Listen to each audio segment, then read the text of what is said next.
This is Austin's Animals, collecting all things for you. And it's time to talk about the Animaniacs. They're zany to the max, all while Bill Clinton plays the sax. How much do you love the Animaniacs? I ask how much because this seems to be one of those shows that everybody just likes. Debuting in 1994, it's hard not to love the antics of the Warner Brothers, Yakko, Wacko, and Dot, as they cause mayhem around the Warner Brothers lot in Hollywood, California, all the while making meta and satirical jokes at the Hollywood industry. But what else do you think of when you think of the Animaniacs? You probably think of the Warners and Pinky and the Brain and the absolute mountain of merchandise that spawned from them. These characters were marketed to oblivion by Warner Brothers. And for good reason, it's a great show. But there's a lot more to the Animaniacs than just these three characters and Pinky and the Brain. When I think of the Animaniacs, I think of the other amazing segments that accompanied them. After all, the Animaniacs was an ensemble show that was seen as the cartoon alternative to the Muppets. Lots of different cartoon characters that know their cartoons, looking to entertain you for a half-hour block. Some of my favorite Animaniacs segments include Rita and Runt, featuring the fantastic vocals of Bernadette Peters, and Slappy the Squirrel, featuring a tired old cartoon character named Slappy, who was once a golden age cartoon character in kind of the Tex Avery era of cartoons, who is now a retired older lady living in Pasadena, California. The show certainly had a lot of edge to it, but that didn't shy away from the toy aisle. There was so much Animaniacs stuff to buy, but the other characters were not merchandised as much. Rita and Runt? Nothing. The Good Pigeons? One Happy Meal toy and one figure that came out last year. Buttons and Mindy? One Happy Meal toy. Minerva Mink? Beautiful Minerva Mink. Nothing. They didn't make anything of her. They didn't even make anything of Dr. Scratch and Sniff. What a shame. But Slappy the Squirrel? One figure. A McDonald's Happy Meal released in 1994. This is basically the only toy we have of Slappy. Technically, there was one figure, again, released just a couple years ago by Titan, but I almost don't count that since those all use the same body, and really all we received there was a new head. Still, nice to see at least something new. But thankfully this figure, part of the original McDonald's line of Animaniacs toys, is really decent.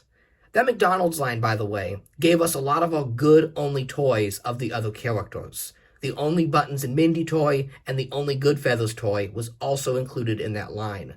Since that Happy Meal was meant to launch with the show, I assume it was designed at a point when they weren't sure which segments would catch on and which ones wouldn't. That definitely explains the even ratio, and why over half the toy line wasn't just Pinky and the Brain figures, as the line would later see. The figure gives us Slappy and her nephew Skipper riding a motorcycle with a sidecar, and is nicely detailed. There's a lot of detail into the motorcycle that makes it pretty decent looking for a Happy Meal toy. And although the colors are bright, I think it works for the world of the Animaniacs.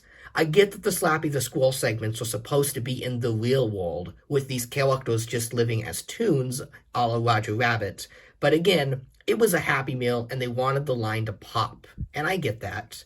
Thankfully, the characters themselves look pretty amazing. The paint and colors on these is really what makes them fantastic. They look like they just popped out of the show. Slappy's eyes and nose are like perfectly painted on, which is not something you often see with Happy Meals or toys this tiny. I mean, this figure is literally painted better than most modern Looney Tunes action figures. Skippy also looks really good, and he kind of bobs up and down as you drive the motorcycle back and forth, which is a fun feature. See, it kind of, it doesn't look like it's used to, but it's over 20 years old. You know, just like Slappy herself, it's seen a bit of age. Also, we have Slappy's hat with her kind of flower stuck in it there. It's not painted, but I'm glad it was sculpted on. A nice detail. And we even have one point of articulation. Slappy's head can be moved around, so you can kind of position the bike in any way. Maybe Slappy gets distracted while looking at some sort of buff squirrel. And she does like what's the Tex Avery, the awooga. Like, she does it on the episodes. That's the character. But Slappy the squirrel, she's such a great character. And I'm happy this one figure exists. And I'm happy that it's easy to get. Usually when you have an animation character that gets only one piece of merchandise, their toys can be worth hundreds of dollars. I'm looking at you, Sally Acorn. So Slappy the squirrel here is readily available in this old Happy Meal that you can really find at any flea market or swap meet or thrift store for $1 or under. I think I paid 25 cents for this figure. There's so much Animaniacs stuff secondhand. It's not worth anything. It's completely worthless. Your best bet of seeing the other side characters was to get the Animaniacs comic books, which tended to prominently feature them. Though, again, note that I only have 2, and both covers depict one of the Warners and Pinky and the Brain again. But inside the comic, we do get a lot of different segments featuring all the different characters. So here we have a Slappy comic here. And the artwork in these is really good. Like, for a tie-in comic book, it looks and feels just like the show. So if you ever wanted some extra Animaniacs episodes, you should check out the comics. They're really decent. They even contained a lot of Minerva Mink segments that were cut from the show. Quite infamously, Minerva Mink was supposed to be a recurring character on the Animaniacs, but was pulled from the air when parents complained that the character was too hot for television. So only 2 episodes were completed, and the rest of the episodes were published in the Animaniacs comic book, where she would become a mainstay character. If you truly want to own the other segments in the Animaniacs, you could always buy the DVDs. Though, again, if you were looking to collect something featuring the other characters, you're going to be tough out of luck. We have the Warners prominently displayed on the cover of both DVDs. And check it out. We have the Warners, and more of the Warners. None of the other characters are featured on the discs. Even though the Warners probably only represent barely a third of what's on these.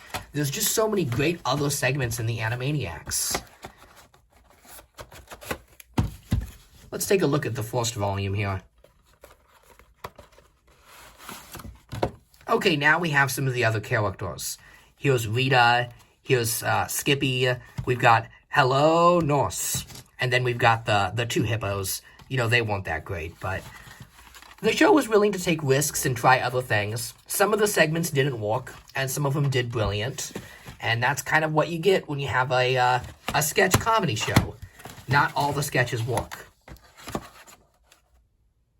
A lot of animated shows fall into deep obscurity, although the Animaniacs remains more popular than ever today. The show continues to gain a new audience with its timeless jokes and relevant humor. And I think now more than ever, it deserves a merchandise line worthy of the greatness of its show. Give us the figures of the Warner Brothers, and yes, do Pinky and the Brain, because they're popular and sell. But it's time to make toys of the other characters.